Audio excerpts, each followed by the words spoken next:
எதனால இந்த full video அப்படின்னு கேட்டிங்கன்னா, எதுவும் ப்ரொமோஷன்லாம் கிடையாது. நம்ம அந்தளவுக்கு பெரிய சேனலும் கிடையாது.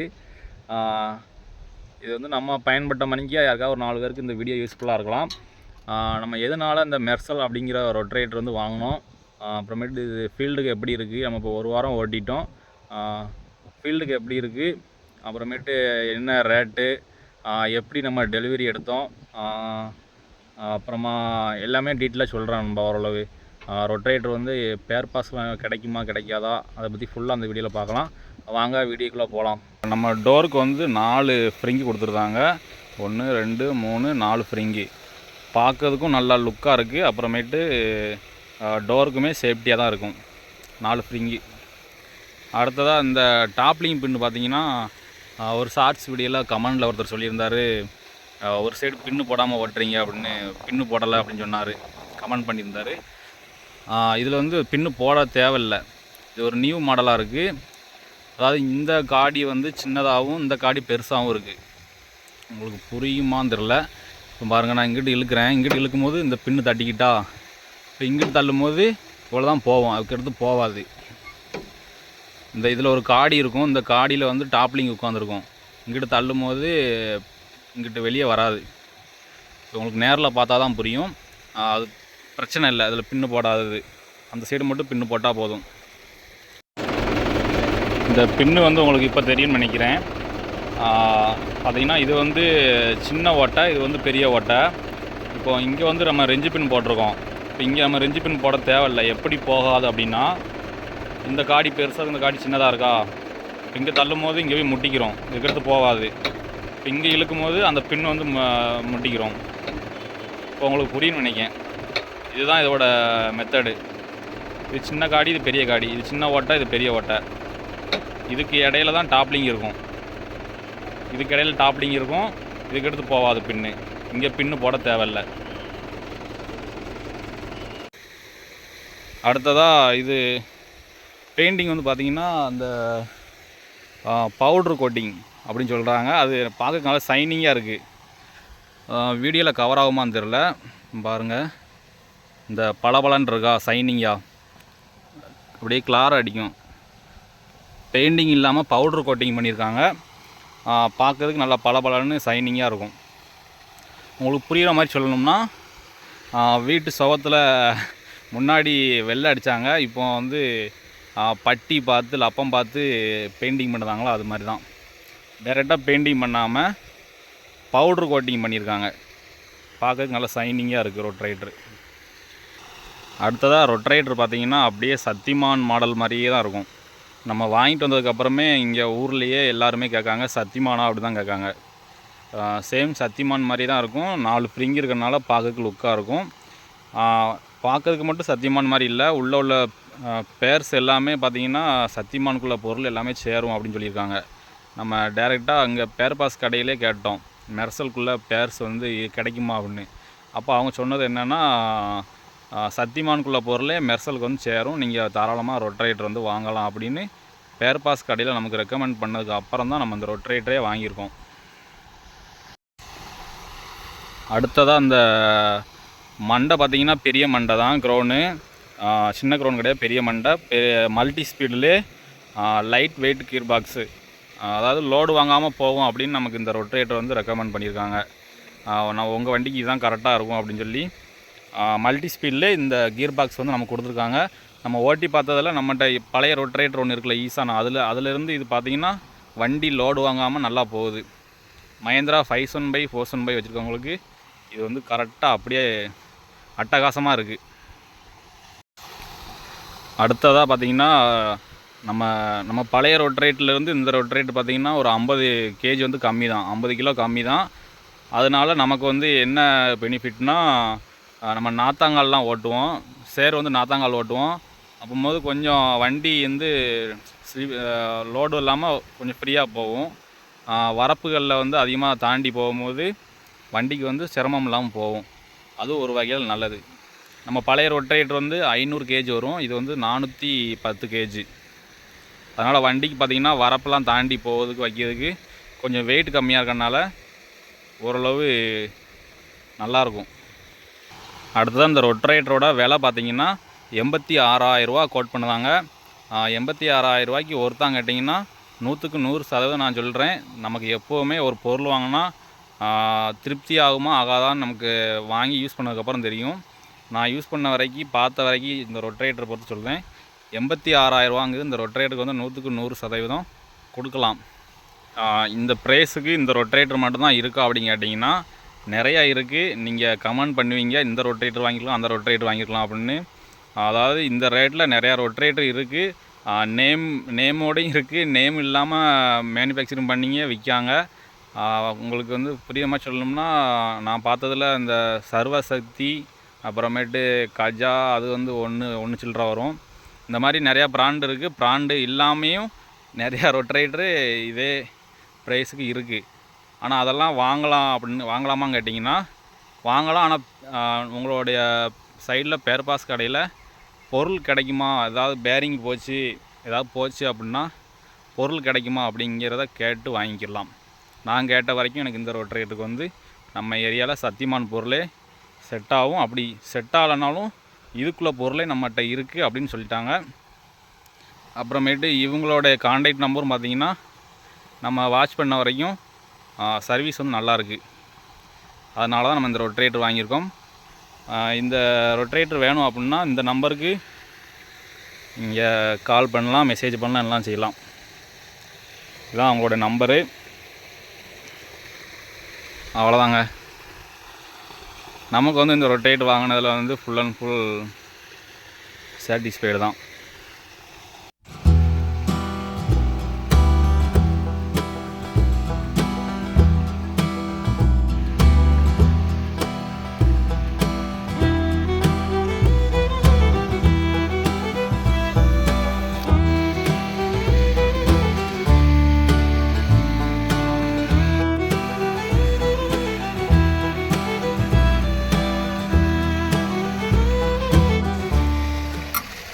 அதே மாதிரி இந்த வீடியோ வந்து ப்ரொமோஷன் அந்த மணிக்கெல்லாம் எதுவுமே கிடையாது. நம்ம ப்ரொமோஷன் பண்ணுற அளவுக்கு பெரிய சேனலும் கிடையாது. நான் இந்த ரொட்ரேட்ரு கொடுத்தவங்களுக்கு வந்து ரொட்ரேட்ரு நம்ம கைக்கு வந்து சேர்ந்ததுக்கு அப்புறமா தான் நான் அவங்ககிட்ட சொன்னேன், அண்ணே நான் யூடியூப்பில் ஒரு சேனல் வச்சுருக்கேன், வீடியோலாம் போடுவேன், வண்டி ஓட்டுறது வண்டி ஓடுறது எல்லாம் எடுத்து போடுவேன் அப்படி மாதிரி சொன்னேன். அப்போ தான் அவங்க நம்ம வீடியோ அந்த ஷார்ட்ஸ் வீடியோவில் கடைசியாக ரொட்ரேட்டர் வாங்கியிருக்கேன் அப்படின்னு சொன்ன ஷார்ட்ஸ் வீடியோவில் வந்து மெசேஜ் பண்ணியிருப்பாங்க, தேங்க்யூ சார் அப்படின்ட்டு நமக்கு வந்து தேங்க்ஸ் பண்ணியிருப்பாங்க வீடியோ போட்டதுக்காக. அது வந்து நம்ம ரொட்ரேட்டர் நம்ம வாங்கினதுக்கு அப்புறமா தான் அவங்கள்ட்ட சொன்னோம் இந்த மாதிரி நான் யூடியூப்பில் வீடியோ போடுவேன் அப்படின்ட்டு. அதனால் இது ப்ரொமோஷன் அந்த மாதிரி யாரும் எடுத்துக்கிறாதீங்க. மெயினாக நம்ம ஓப்பனாக சொல்லணும் அப்படின்னா நம்ம பழைய ரொட்ரேட்டர் வந்து வேலை வைக்கிற மாதிரிக்கு இருந்துச்சு. ஏற்கனவே ரெண்டு டைம் வேலை வச்சுருக்கு. இந்த டைமு ரொம்ப நாத்தாங்கால்லாம் ஓட்டுற மாதிரிக்கு இருக்குது. அப்படிங்கிற நாத்தாங்கால் ஓட்டிகிட்டு இருக்கும்போது வேலை வச்சுட்டு அப்படின்னா அந்த டைம் வந்து ரொம்ப டென்ஷன் ஆயிரும். ஸ்பேருக்கு ஒரு ரொட்ரேட்டர் இருந்தால் அதை கழட்டி போட்டு அதை மாட்டி போயிடலாம் அப்படின்னு தான் நம்ம செகண்ட் ஹேண்டு ரொட்ரேட்டர் பார்க்கலாம் அப்படின்ட்டு ஒரு 50,000 ரூபாய்க்குள்ளே பார்த்தோம். 50,000 ரூபாய்க்குள்ளே பார்க்கையில் நமக்கு வந்து கத்தி இருக்காது, ஜாயிண்ட்டுக்கு கொடுக்க மாட்டாங்க, அப்புறமேட்டு ஏதாவது உள்ள எவ்வளோ ஹவர்ஸ் ஓடி இருக்குன்னு தெரியாது. அதனால தான் நம்ம வந்து புதுசு விசாரிக்கையில் பார்த்திங்கன்னா மற்ற பிராண்டு எல்லாமே 120 இந்த ரேட்டுக்கு மற்ற ரொட்ரேட்டரும் கிடைக்கி. அந்த சர்வசக்தி கஜா அந்த மணிக்கு பிராண்டே இல்லாமல் நிறையா ரொட்ரேட்டர் வந்து இதுக்கும் ரேட்டு கம்மியாக கொடுப்பாங்க. ஆனால் ஸ்பேர்ஸ் கிடைக்காது. அதுதான் மெயின் பிரச்சனையே. நம்ம வந்து இதுக்கு ஸ்பேர்ஸ் கிடைக்குமா அப்படிங்க நம்ம பக்கத்தில் உள்ள பேர்பாஸ் கடையெல்லாம் விசாரிச்சுட்டு சேம் சத்தியமானதான் அதுக்குள்ளே பேர்ஸே சேரும். அப்புறமேட்டு இதுக்குள்ளே பொருளே நமக்கு வந்து கிடைக்கும். இவங்க அந்த பிராண்ட்லேருந்தே பேர்பாஸ் கடையில் வந்து லிங்க் வச்சுருக்காங்க. அதனால் பேர்ஸ் எல்லாமே கிடைக்கும் அப்படின்னு சொன்னதுக்கு அப்புறமா தான் அந்த ரொட்ரேட்டர் வாங்கணும். இன்னும் ஓப்பனாக சொல்லணும் அப்படின்னா நம்ம வந்து அப்படி அந்த பழைய ரொட்ரேட்டரை வந்து வேலை வைக்கி அப்படிங்கும்போது திடீர்னு ரொட்ரேட்டர் வாங்கணும் அப்படிங்கும்போது ஒரு அமௌண்ட்டு தேவை. இப்போ 85,000னா அந்த உடனே கடன் தான் வாங்கணும். நம்ம வந்து ஒரு 50,000 ரூபா கடன் வாங்கியிருக்கோம். 50,000 ரூபாங்கில ஈஸியாக ஓரளவு கொடுத்துடலாம்னு வைங்களேன். அடுத்ததாக இப்போ வேறு பிராண்டு வாங்கியிருந்தோம் அப்படின்னா நம்ம வந்து 1 லட்ச ரூபாய்க்கு மேலே வரும் ரொட்ரேட்ரு. அப்போ ஒன்று சில்லறை வந்துச்சுன்னா அந்த சில்லறையை கொடுத்துடலாம், அப்புறமேட்டு 1,00,000 ரூபா கடன் வாங்குற மணிக்கு இருக்கும். இப்போ இந்த ரொட்டரேட்டர் வாங்கினால பார்த்தீங்கன்னா அந்த சில்லறை அமௌண்ட் வந்து பெரட்டியாச்சு, ஒரு 50 ரூபா கடன் வாங்கியிருக்கோம். 50 ரூபா கடன் வாங்கினதுனால ஒரு 50,000 ரூபா கடன் வந்து நமக்கு குறைவு, மற்ற ரொட்டரேட்டர் வாங்கினதை விட இது வாங்கினதில்ல. அவ்வளோதாங்க. இது மாதிரி திடீர்னு ரொட்டரேட்டர் வாங்கணும் அப்படிங்கிறவங்களுக்கு இந்த ரொட்டரேட்டர் வந்து நல்லாயிருக்கும். அப்புறமேட்டு அமௌண்ட்டும் கம்மி. இந்த ரொட்டரேட்டர் தான் வாங்கணும் இல்லை, இதுக்கு மேலேயும் ரொட்டரேட்டர் இருக்குது இவங்ககிட்ட. இந்த வாழை ஓட்டுறதுக்காக செமி சாம்பியன் அந்த மணிக்கு ரொட்டரேட்டர்லாம் வச்சுருக்காங்க. க்ரீப்பர் கீர் போட்டு ஓட்டுவாங்கள்ல, அதுக்கான ரொட்டரேட்டர் எல்லாமே இவங்ககிட்ட இருக்குது. இவங்க நம்பரு நான் போட்டிருப்பேன், அதில் அந்த ரொட்டரேட்டரில் இருக்கும். பார்த்து கால் பண்ணிங்க அப்படின்னா இவங்கள்ட்ட என்னென்ன ரொட்டரேட்டர் இருக்குது, இந்த ரொட்டரேட்டருக்கு கீழேயும் ரொட்டரேட்டர் இருக்குது, இதுக்கு மேலேயும் ரொட்டரேட்டர் இருக்குது. அதனால் நீங்கள் கால் பண்ணி விசாரிச்சுக்கலாம். அதாவது இந்த ரொட்டரேட்டர் வாங்கிறதுக்கான ப்ராசஸ் என்னன்னு கேட்டிங்கன்னா, அந்த ரொட்டரேட்டரில் ஒரு நம்பர் இருக்கும், அது கூட நான் ஸ்க்ரீனில் போடுறேன். அந்த நம்பருக்கு நீங்கள் மெசேஜ் பண்ணாலும் சரி இல்லை கால் பண்ணாலும் சரி ரெஸ்பான்ஸ் பண்ணுவாங்க. உங்களுக்கு என்ன ரொட்டரேட்டர் வேணும்னு கேட்பாங்க. அதுக்கப்புறம் அதுக்கான விலை. இப்போ நம்ம ரொட்டரேட்டரே எடுத்துக்கோங்க. இப்போ 86,000 ரூபா. அதில் வந்து 10,000 ரூபா ஃபஸ்ட்டு அட்வான்ஸ் பண்ணணும். அவங்க வந்து வாட்ஸ்அப்பில் ஸ்கேனர்லாம் அக்கௌண்ட் நம்பரை தான் அனுப்புவாங்க. உங்களுக்கு எப்படி வசதியோ அதில் நீங்கள் 10,000 ரூபா அட்வான்ஸ் பண்ணணும். அடுத்ததாக உங்களோட ஆதார் கார்டு கேட்பாங்க. ஆதார் கார்டு எதுக்குன்னா, ரொட்டரேட்டர் வந்து இங்கே டெலிவரி கொரியர் போட்டு விடுறதுக்காக AKR parcel service. AKR parcel service வந்து எங்கே நீங்கள் ஆதார் கார்டு அனுப்புதீங்களா, உங்கள் டிஸ்ட்ரிக்டில் எங்கெங்கே இருக்குது அப்படிங்க செக் பண்ணி பார்த்துட்டு, இப்போ எனக்கு வந்து தென்காசிலையும் இருந்தது, சங்கரங்கோயிலையும் இருந்தது. உங்களுக்கு வந்து எது பக்கம் அங்கே போய் எடுத்துக்கோங்க அப்படின்னு கேட்டாங்க. நான் வந்து சங்கரங்கோயிலில் எடுத்துக்கிறேன் அப்படின்னு சொல்லி சங்கரங்கோயிலுக்கு வந்து ரொட்டரேட்டர் வந்து வண்டியில் ஏற்றி விட்டாங்க பார்சலில். இப்போது பேலன்ஸ் அமௌண்ட்டு 10,000 ரூபா போக மிச்சம் 76,000 ரூபா இருக்குது. அதில் வந்து 4,000 ரூபா கொரியர் சார்ஜு. அதாவது அந்த 86 ரூபாவில் தான் நமக்கு வந்து கொரியர் வந்து ஃப்ரீ. அவங்க அந்த அமௌண்ட்லேருந்து நம்ம கையில் கொடுக்க சொல்லிடுவாங்க. பேலன்ஸ் 72,000 ரூபா தான் அவங்க அக்கௌண்ட்டுக்கு நீங்கள் டெலிவரி எடுக்க போகிற அன்னைக்கு போட்டு விட்டுறணும். ஆமாம், ரொட்டரேட்டர் நீங்கள் இன்றைக்கி எடுக்க போகிறீங்க அப்படின்னா, டெலிவரி எடுக்க போகிறீங்கன்னா அன்றைக்கி வந்து அவங்க அக்கௌண்ட்டுக்கு பேலன்ஸ் அமௌண்ட்டை போட்டு விட்டுறணும். போட்டு விட்டு டெலிவரி எடுத்துக்கலாம். இதுதான் இதுக்கான ப்ராசஸ். அவ்வளோதான்.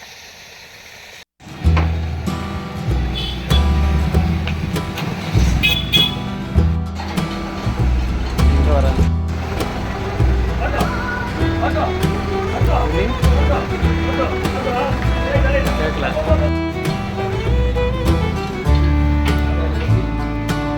போயா போயா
நேரம் பார்த்தியா? என்ன பார்த்த? என்ன பார்த்துட்டு இருக்கிறேன்?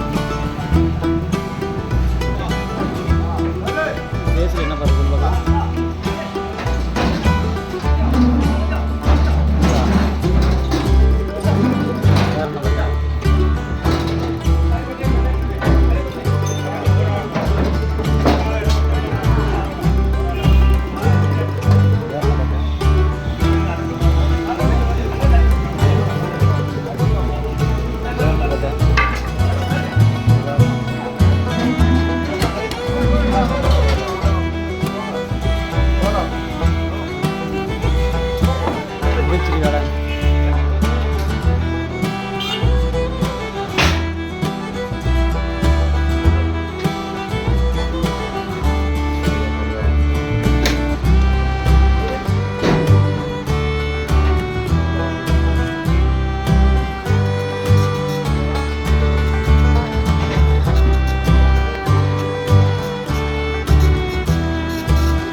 அழகின் ஒருவன்